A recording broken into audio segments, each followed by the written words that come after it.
Is your company starting to monitor productivity? It's going to be this really cool new way that they can streamline efficiencies and really improve the product and the quality of work.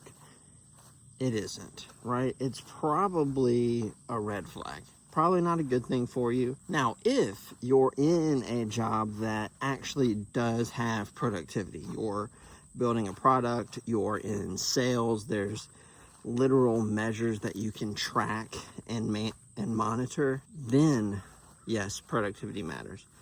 If, on the other hand, you're in your standard 9-to-5 office job and your company is coming out with an initiative to track and monitor productivity, then probably not a good thing. And we know this isn't a good thing because the reality is to track productivity in an office setting is incredibly difficult. Could you even prove your productivity if someone asked you to? A lot of people in an office job probably can't, because you can't quantify effective and efficient email management and all the side projects that you get looped into and the projects that never actually end. They're just ongoing things that just perpetually continue. Maintenance work, right? Where you're maintaining something, right? I mean, there's just all these things in the office that just cannot be tracked in this really clean, hey, employee A is productive, employee B isn't. So that's what I want to talk about in this video. Why productivity in the office setting is usually inaccurate. Companies usually look at metrics that don't actually make sense. And ultimately, it seems to be used as a tool to beat employees with over things that a lot of times aren't even relevant to the workforce. So the first thing is just the false promises of tracking productivity. Most productivity in the office cannot be tracked. As I already mentioned, most roles and responsibilities that you do in your typical office setting are not things that can be plugged into a spreadsheet with productivity metrics. There's no time frame, there's no quantity or anything like that. A lot of it is ongoing, it's perpetual, it's one-off. It's just things that can't be tracked in a traditional productivity sense. What that leads to is that most of these productivity metrics that they're going to end up using are just visual cues that they can then tie back to what the concept of productivity is. So that might be, how many emails do they see from you? How long are you online? How quickly do you respond to pings?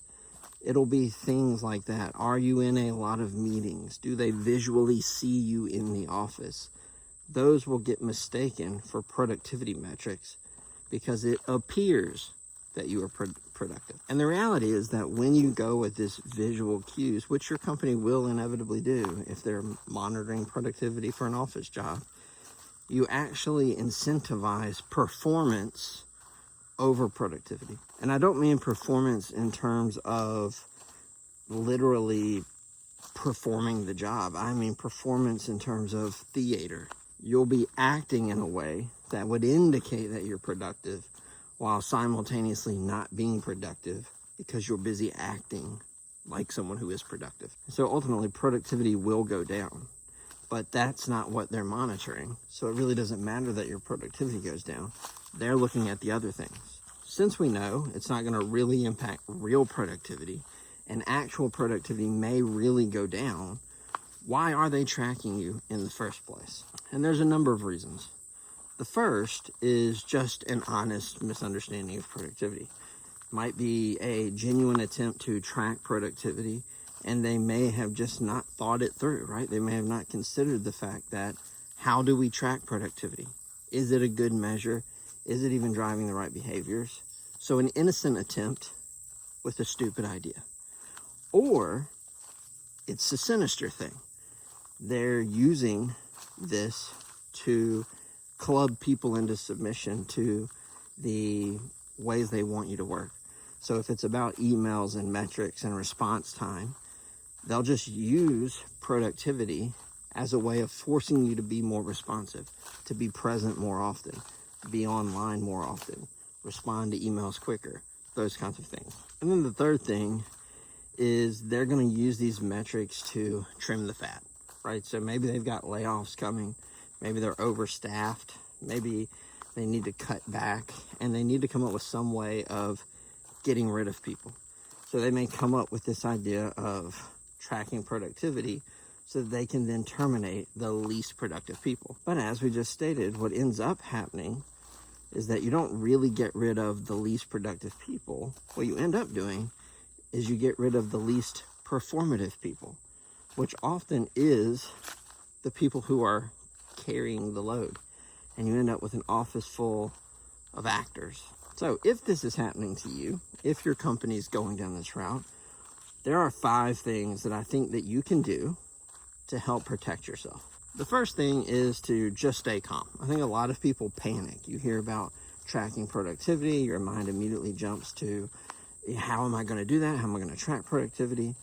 The truth is that you won't know. You're going to have to fill it out, see what they say is productive, and then act accordingly, right? And I don't mean being fake, but I do mean pay attention. If it is about emails, if it is about meetings, try to be proactive in those areas so that you're safe. And it's also a good indicator that probably a red flag. So don't panic, stay calm, pay attention to what those metrics are so that you can make good decisions. The second thing that you can do is to start to document your wins, your impact, the intangible things at work. So these would be things that you can't quite put into a certain box, but you know that they're bringing an impact, right? It could be training associates, could be helping people out on projects, it could be leadership, those kind of things where you can't really quantify it, but you know you're providing it.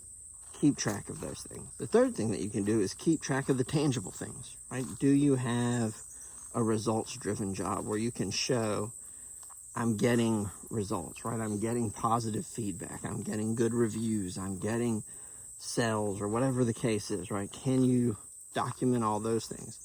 Because then if they come and they say, hey, you're not productive, you can say, well, I'm not productive in your arbitrary metrics, but you can see I'm productive. Look at all this stuff. The fourth thing is to not get overly involved in playing in the game.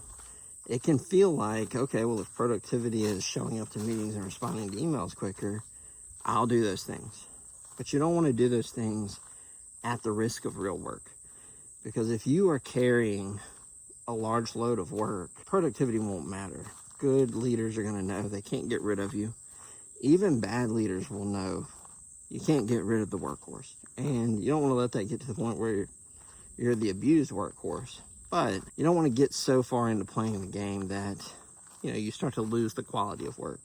And also, there's some bit of your soul that you're not going to want to just be someone who's fake at work all the time. So maintain yourself and your level of work despite what their ridiculous metrics are. And then the fifth thing is to prepare yourself for major changes. A lot of times, if they're starting to track productivity, there may be larger cultural changes coming that could play into your favor, right? They may be trying to get rid of people who don't do anything. They may be trying to get rid of people who are problems, so they're coming up with metrics that they know those people won't succeed in. Or they don't know who they're getting rid of, but they're getting rid of somebody. And you don't want to be on that list. But a lot of times, it comes to you as this shift in the way they're going to track things, but really there's some larger company-wide, shift that's happening that could impact you. At the end of the day, when a company starts pushing this idea that they're going to track productivity, they're usually up to something. They're usually trying to get rid of some ambiguity. That could be a good thing in that they're really genuinely trying to determine who are our best employees. Or it could be a bad thing where it's arbitrary and you're going to lose good people. Or it could be a bad thing where they're actively going after people. And you may not always know which one that is. So you'll need to protect yourself. Because the reality of office work is that it is not like a factory. A lot of times the best work that you do will never show up in a database. It will never show up on a spreadsheet. And so a lot of times when they say, hey, we're going to start tracking productivity, you know, it's a red flag. You know, even if it's not sinister, it oftentimes does not make any sense. So be on your toes. At the end of the day, my personal opinion, I just don't like playing those games. I feel like there's something not good about being somebody that you're not. So if this whole productivity thing is shifted towards these ridiculous metrics that don't mean anything to anybody, just keep doing what you're doing. Do a good job. You know, try to respond faster or do whatever you need to do. But if it's all just a charade and a game, just try to be the best that you can be. Try to be the best at what you do, and then it may not matter if you have to play this productivity game or not. But if your company is starting to do this, stay on your toes, because it's often not a great thing.